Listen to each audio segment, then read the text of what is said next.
Hello viewers, welcome to my channel. I am Rashmi, your maths teacher. तो इस video में हम सॉल्व करें एक्सरसाइज 2.4 का क्वेश्चन नंबर 3, जो कि एनसीईआरटी एग्जाम्पलर बुक से है।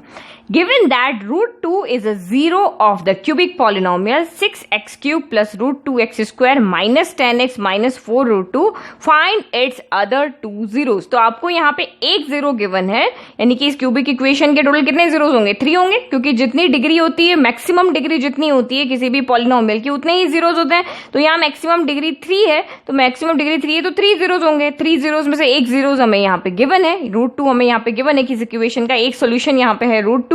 तो रिमेनिंग 2 जीरो आपको यहाँ पे फाइंड करने। तो क्यूबिक इक्वेशन के लिए मैंने आपको बताया है कि हमेशा आपको जो जीरो गिवन है उससे एक फैक्टर बनाना है, और उस फैक्टर को हम यहाँ पे डिवाइजर के फॉर्म में लेके और इसको डिवाइड करते हैं। डिवाइड करके जो कोशेंट आता है उसके मिडिल टर्म को स्प्लिट करके हम रिमेनिंग 2 जीरोस यहाँ पे फाइंड करते हैं। तो सबसे पहले आप देखो, रूट 2 से हम यहाँ पे कैसे एक फैक्टर बनाते हैं। तो लेट इक्वेशन को हमने एफ एक्स के इक्वल लिख लिया, फिर आपको यहाँ पे रूट 2 इसका जीरो गिवन है। तो आप यहाँ पे देखो, मैं आपको लीनियर इक्वेशन की फॉर्म में समझाती हूँ। जैसे x प्लस 2 आपका यहाँ पे एक लीनियर इक्वेशन है, इसका सोल्यूशन क्या होगा, यानी इस इक्वेशन का जीरो क्या होगा। तो हम इसको इक्वल जीरो रखते हैं, तो ये प्लस 2 इधर आके क्या हो जाता है, माइनस 2 हो जाता है। तो आपको यहाँ पे ये रूट 2 है वो x की वैल्यू गिवन है। एक्चुअल में ये जीरो जो है, क्योंकि x की यहाँ पे 3 वैल्यू आएगी, तो उस 3 में से x इक्वल टू आपको यहाँ पे क्या गिवन है, एक रूट 2 गिवन है। इस रूट 2 को यहाँ पुट करोगे तो इक्वेशन इक्वल जीरो आएगी। तो जब आपको यहाँ पे एक जीरो गिवन है, इसको आपको फैक्टर बनाना है। तो फैक्टर बनाने के लिए आपको क्या करना पड़ता है, इस रूट 2 को इधर शिफ्ट कर लेना होता है। तो जैसे माइनस 2 इधर आके ये x प्लस 2 हो गया, तो इस तरह से x प्लस 2 यहाँ पे क्या हो गया, ये तो लीनियर इक्वेशन है तो एक ही फैक्टर होगा। तो लेकिन क्यूबिक इक्वेशन के इस तरह से 3 फैक्टर आएंगे। तो जब भी आपको किसी जीरोस को फैक्टर बनाना है तो आप इसको यहाँ पे क्या करो कि क्योंकि रूट 2 इज जीरो है एफ एक्स का, देन रूट 2 को इधर शिफ्ट करोगे तो ये आपका यहाँ पे हो गया x माइनस रूट 2, और ये इसका क्या बन जाएगा, एक फैक्टर बन जाएगा। लास्ट में देखो मैं आपको बताऊंगी जब इसके तीनों फैक्टर आएंगे। तो then x minus root 2 is will be factor of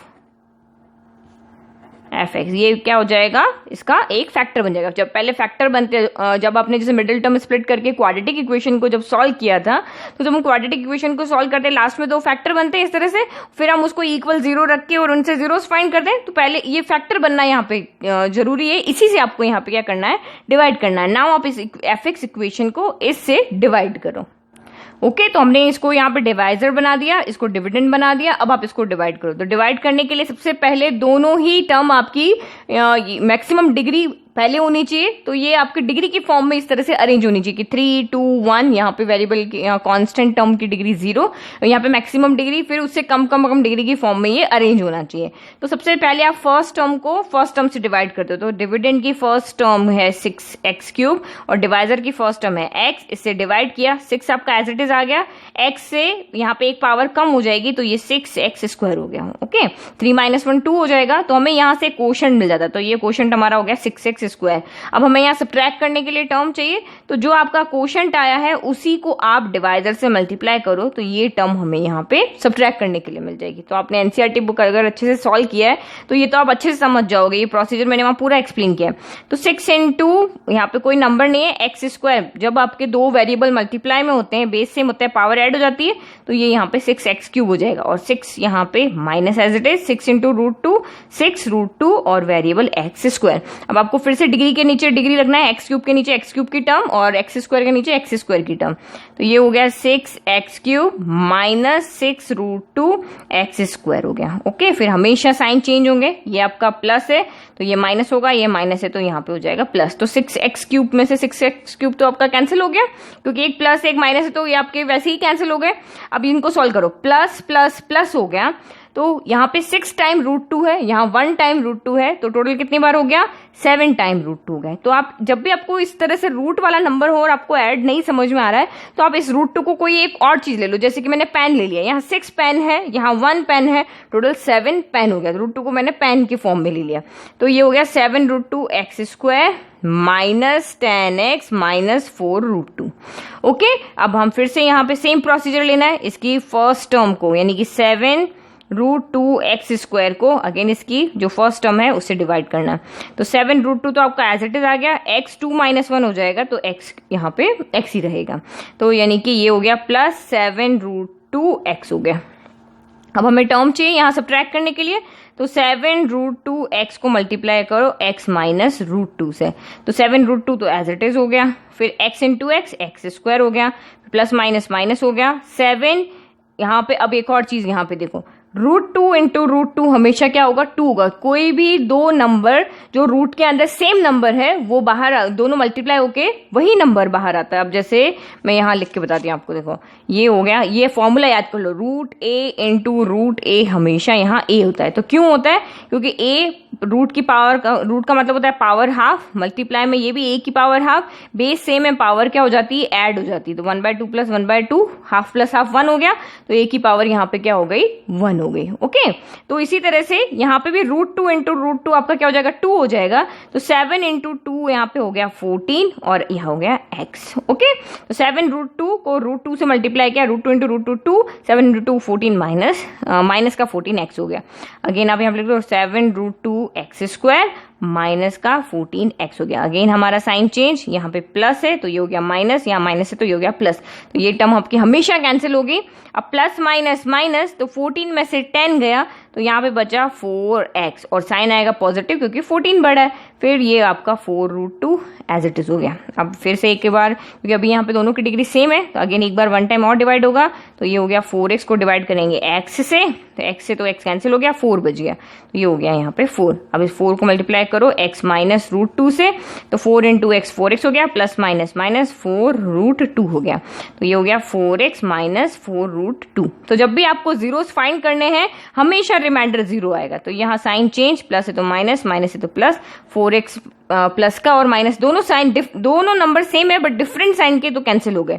यहाँ 4√2 नेगेटिव है, यहाँ 4√2 पॉजिटिव है, तो ये भी हो गया कैंसिल 0। तो आपको जब भी कोई भी इस तरह का क्वेश्चन आए जहां पे आपको रिमेनिंग जीरोस फाइंड करने हो, एक जीरोस आपको गिवन हो, तो हमेशा रिमाइंडर 0 आएगा। अगर रिमाइंडर 0 नहीं आ रहा है इसका मतलब आपने यहाँ पे कोई ना कोई मिस्टेक किया है। तो देयरफॉर अब आपका fx यहाँ पे क्या हो जाएगा, अब हमें पता है डिविडेंड इक्वल टू आपका, यहाँ पे आपको पता है डिविडेंड इक्वल टू आपका divisor into quotient plus remainder होता है, इसी फॉर्म में होता है। अब रिमाइंडर तो आपका यहाँ पे क्या हो गया, 0 हो गया, तो यहाँ पे डिवाइजर इंटू हम कोशेंट लिख सकते हैं, और fx आपका ये वाला जो आपका डिविडेंड है, तो ये हो गया आप यहाँ पे x माइनस √2, ये तो हो गया हमारा डिवाइजर, और ये हो गया हमारा कोशेंट। कोशेंट हमारा 6x² प्लस 7√2x प्लस 4। तो अभी इसके, क्योंकि क्यूबिक इक्वेशन है, इसके 3 फैक्टर्स होने चाहिए थे, बट अभी हमें सिर्फ यहाँ पे 2 फैक्टर्स मिले हैं, तो सारे फैक्टर्स की डिग्री 1 होनी चाहिए। तो इसकी डिग्री तो 1 है, यहाँ पे इसकी डिग्री 2 है, तो इसको हमें फिर से सॉल्व करना पड़ेगा मिडिल टर्म को स्प्लिट करके। तो इसको फिर से फैक्टराइज करना है, तो इसका जीरोस फाइंड करने के लिए आपको यहाँ पे क्या करना पड़ेगा, इसको इक्वल क्या पुट करना पड़ेगा, 0। तो put 6x² plus 7√2x plus 4 equal to 0। तो आप यहाँ पे देखो, इसके लिए आप यहाँ पे मिडिल टर्म स्प्लिट ले लो, तो ये हमने 6x² लिखा। अब देखो यहाँ पे क्या होता है, ये तो हमारा यहाँ तक कंप्लीट हो गया। अब ये आपको इसको अगर एक क्वाड्रेटिक इक्वेशन जो कि हमारी होती है ax² plus bx plus c से कंपेयर करो, x² का कोफिशिएंट a इक्वल टू 6 है, x का कोफिशिएंट तो ये b इक्वल टू आपका 7√2 है, और कांस्टेंट c आपका यहाँ पे 4 है। तो मिडिल टर्म यानी कि 7√2 को स्प्लिट करने के लिए हमें दो नंबर ऐसे चाहिए जिनका सम करने पर तो b यानी कि 7√2 आए, और जिनका प्रोडक्ट करने पर 6 इंटू 4 a इंटू c यानी कि 24 आए। तो प्लस ही क्यों करेंगे, जो कांस्टेंट का साइन होगा वही करेंगे, प्लस होगा तो p प्लस q आएगा, माइनस होगा तो p माइनस q आएगा। तो इसके लिए आप कैसे नंबर लेकर आओगे, p और q कहां से लेकर आएंगे, तो आप यहाँ पे क्या करो, 24 के फैक्टर बनाओ। तो 24, 1 इंटू 24 भी 24 होता है, और 2 इंटू 12 भी 24 होता है, फिर 3 इंटू 8 भी होता है, और 6 इंटू 4 भी होता है। तो अब हमारे लिए कौन सा सही बैठ रहा है, क्योंकि हमारा यहाँ पे एक रूट वाला नंबर है। तो आप यहाँ पे देखो, मैं यहाँ पे लेती हूँ, तो क्योंकि यहाँ पे √2 है तो मैं वो वाला फैक्टर ले लेती हूँ जिसमें 2 आ रहा है, तो मैं ये वाला फैक्टर ले लेती हूँ कि यहाँ पे 2 है, तो 2 को मैं यहाँ पे क्या ले सकती हूँ, 2 इक्वल टू मेरा हो सकता है √2 इंटू √2 हो सकता है। अब देखो ये √2 इंटू √2 हो गया। अब मुझे 7 लेकर आना है, तो मैं 12 के फिर से फैक्टर बना लेती हूँ, तो ये आपके हो जाएंगे 4 इंटू 3 लेते हैं, क्योंकि अगर मैं 6 इंटू 2 लेती हूँ, अगर 6 इंटू 2 12 करती हूँ, तो 6 प्लस 2 मेरा 7 यहाँ पे नहीं आता, 8 आता है।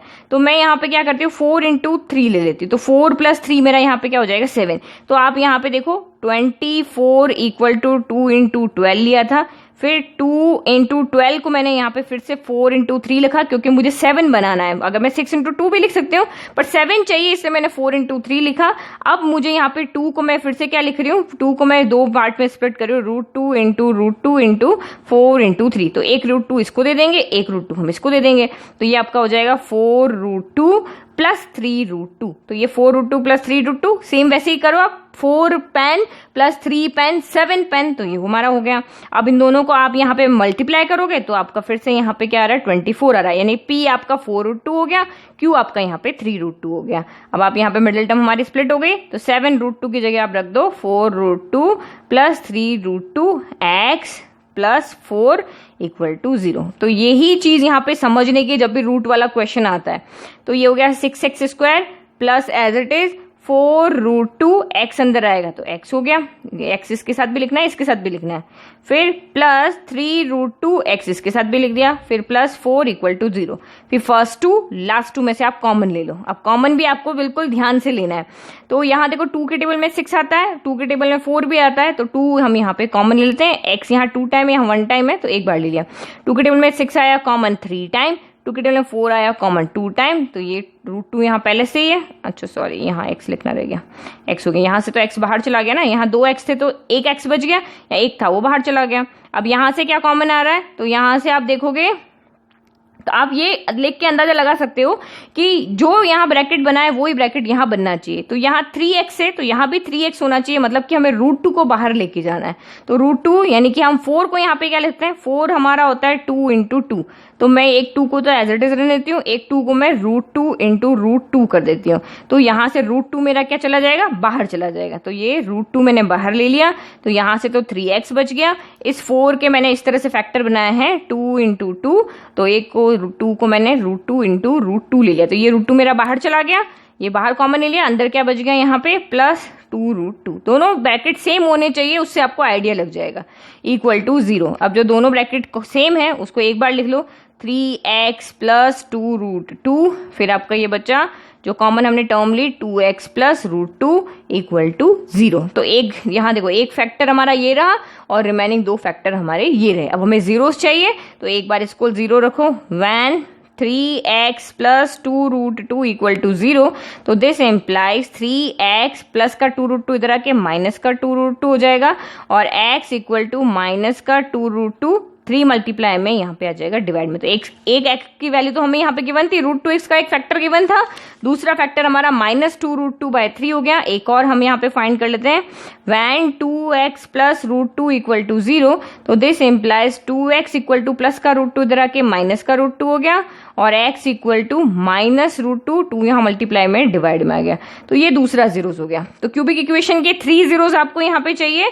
तो एक तो आपको क्वेश्चन में गिवन था √2, और अदर 2 जीरोस हमारे ये रहे। So other 2 zeros are minus 2√2/3 and minus √2/2 हो गया। ओके, तो इसी तरह से आपको क्वेश्चन को सॉल्व करना है। अब इसमें आपका रूट से फैक्टर बना हुआ है, इसीलिए थोड़ा सा क्वेश्चन आपका लेंदी हो गया। बाकी सिंपल क्वेश्चन तो आपने एनसीईआरटी की बुक में भी सॉल्व किए। अब रूट वाला क्वेश्चन आ जाता है एग्जाम में, तो कैसे सॉल्व करना है तो वो आपको यहाँ से देख लेना है। ओके, थोड़ा सा कैलकुलेशन में या कॉमन लेने में यहाँ तक तो मुझे लगता है कोई दिक्कत नहीं आई, बट यहाँ पे आपको थोड़ा सा, जब आपने इस क्वाड्रेटिक इक्वेशन को सॉल्व किया, यहाँ पे थोड़ा सा आपको यहाँ पे ध्यान रखना है कॉमन लेने में, फैक्टर बनाने में। तो आपको, या इसी तरह के 3-4 क्वेश्चन प्रैक्टिस कर लोगे तो फिर आपको यहाँ पे डाउट नहीं रहेगा। तो अगर अभी भी क्वेश्चन में कोई भी स्टेप आपको नहीं समझ में आया तो प्लीज कमेंट बॉक्स में कमेंट करें। Thank you.